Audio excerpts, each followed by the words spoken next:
Que Dieu vous bénisse tous. La réflexion d'aujourd'hui est basée sur Matthieu 5 2.3. 3 Heureux les pauvres en esprit, car à leur est le royaume des cieux.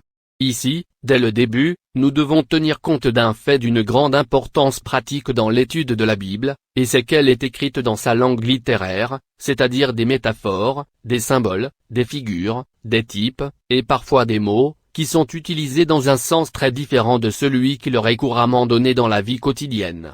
À cela, il faut ajouter le fait que le sens de nombreux termes a changé depuis leur traduction. En fait, la Bible est un manuel pour le développement du cœur, comprendre par cœur, tout ce qui forme notre personnalité, et toutes les questions qui y sont traitées sont considérées sur cette base. Toutes les choses considérées dans l'écriture sont en relation avec l'âme humaine, et de nombreuses expressions courantes sont utilisées dans un sens beaucoup plus profond que celui qui leur est communément donné. Par exemple, donnez-nous aujourd'hui notre pain quotidien.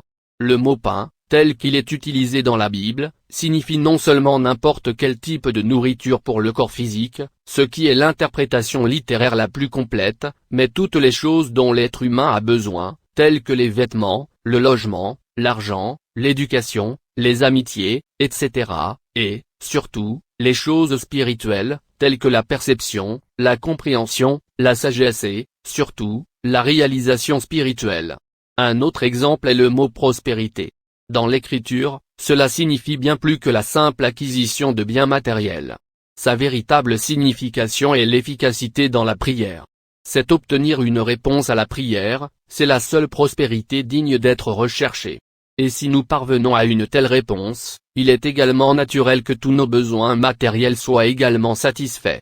Bien sûr, certaines choses matérielles sont essentielles sur ce plan d'existence, mais ce genre de richesse est, en effet, la chose la moins importante dans la vie, et c'est ce que la Bible veut dire quand elle donne au mot prospère ou prospérité son véritable sens. Être pauvre en esprit ne signifie en aucun cas ce que nous appelons aujourd'hui la pauvreté spirituelle. Être pauvre en esprit, c'est avoir renoncé à toutes les idées préconçues pour chercher Dieu de tout son cœur. Celui qui est pauvre en esprit est prêt à mettre de côté sa façon de penser actuelle, ses idées et ses préjugés, et même sa façon de vivre actuelle si nécessaire. En d'autres termes, il est prêt à jeter par-dessus bord tout ce qui pourrait représenter un obstacle dans sa recherche de Dieu. En d'autres termes, il est prêt à jeter par-dessus bord tout ce qui pourrait représenter un obstacle dans sa recherche de Dieu. L'un des passages les plus émouvants de toute l'écriture est celui du jeune homme riche, qui a négligé l'une des plus grandes opportunités qui lui étaient offertes. Voici l'histoire de l'humanité en général.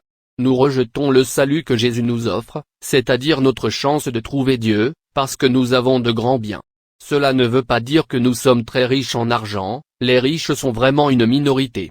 Nos grands biens sont généralement d'une autre classe, opinions préconçues, confiance en notre propre jugement et dans les idées qui nous sont familières, fierté spirituelle comme produit des mérites académiques, prédisposition sentimentale ou matérielle envers certaines institutions et organisations, des habitudes de vie qu'il nous fait mal d'abandonner, le souci du respect d'autrui, ou peut-être la peur du ridicule, ou un intérêt inhabituel pour les honneurs et les distinctions du monde.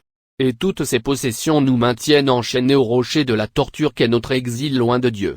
Le jeune homme riche est l'une des figures les plus tragiques de tous les temps, non pas parce qu'il était riche, puisque la richesse n'est pas en soi bonne ou mauvaise, mais parce que son cœur était asservi par cet amour de l'argent auquel Paul se réfère lorsqu'il le rapporte à la racine du mal ou de la perversion. Même s'il avait été milliardaire en argent et en or, s'il n'avait pas jeté son dévolu sur ses richesses, il aurait pu entrer au royaume des cieux aussi facilement que le plus pauvre des mendiants. Mais sa confiance était dans ses possessions, et cela lui a fermé la porte. Pourquoi le clergé de Jérusalem n'a-t-il pas reçu le message du Christ avec joie? Parce qu'ils avaient de grands biens, des biens de savoir rabbinique, d'honneur et d'importance publique, des positions autorisées parce qu'ils étaient les enseignants officiels de la religion. Ces biens auraient dû être sacrifiés pour recevoir l'enseignement spirituel de Jésus. Les gens humbles et ignorants qui écoutaient le maître avec plaisir étaient heureux, bien qu'il n'ait pas de tels biens qui pourraient les inciter à abandonner la vérité. Pourquoi ces derniers temps, alors que le même simple message du Christ annonce la repentance et le pardon des péchés, les simples et les insensés, comme le dit Paul, l'ont-ils reçu de leur plein gré? Pourquoi ces derniers temps, Alors que le même simple message du Christ annonce la repentance et le pardon des péchés, les simples et les insensés, comme le dit Paul, l'ont-ils reçu de leur plein gré? Pourquoi les évêques, les doyens, les ministres ou les prêtres ne l'ont-ils pas reçu? Pourquoi n'était-ce pas Oxford, ou Cambridge, ou Harvard, ou tous ceux qui regorgent de connaissances et de sagesse humaine? La réponse est la même, parce qu'ils avaient de grands biens, de grandes possessions de fierté intellectuelle et spirituelle, grandes possessions d'égoïsme et de présomption, de grandes possessions d'honneur académique et de prestige social.